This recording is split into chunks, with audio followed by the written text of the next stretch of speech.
Good afternoon. Welcome to the Midday Mull for Thursday, the 9th of July. With McShane, we're reading through the prophet Jeremiah, today the 5th chapter, which begins, "Go up and down the streets of Jerusalem, look around and consider, search through her squares. If you can find but one person who deals honestly and seeks the truth, I will forgive the city. Although they say, as surely as the Lord lives, still they are swearing falsely." And so Jeremiah looks at this at Jerusalem and says it's a corrupt city and there's no righteousness there. And then he says, well, maybe it's the average person, maybe the leaders are good. He looks at the leadership, they are just as bad.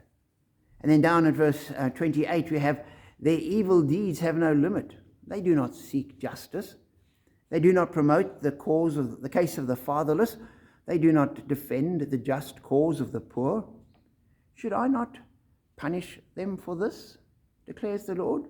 Should I not avenge myself on such a nation as this? And we know from history that that is exactly what happened to Jerusalem and Israel and Judah. But as I read that, I thought, we live in a society where this is so much representative of the business world and the cultural and the milieu of that we live in.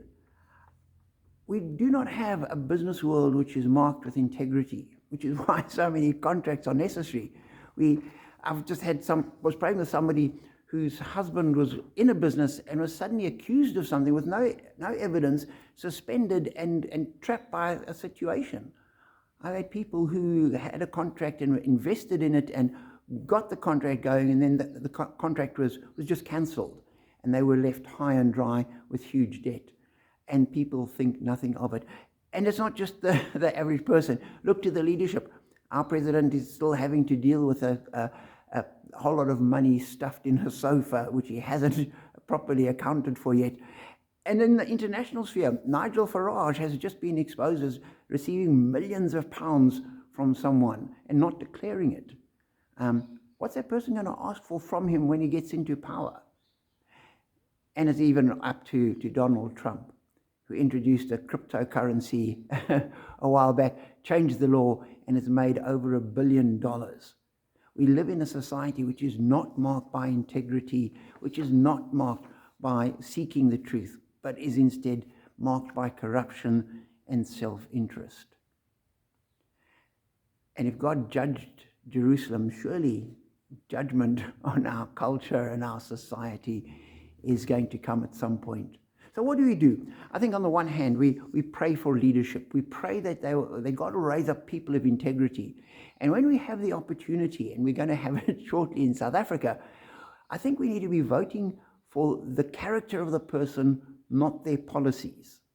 And we have to look at the people and say, what is the character? And that needs to shape our support. That we pray for and we support people of noble character, as the Bible would describe it. And then secondly, I think we need to look at ourselves and make sure that in all our dealings, we don't get caught up in it, that we deal justly, that we support the right causes, that we operate in the right way, that we don't become part of the problem, but instead we become a counterpoint to the problem and the light of the Lord that shines in on the problem, that our lives are marked by integrity and justice.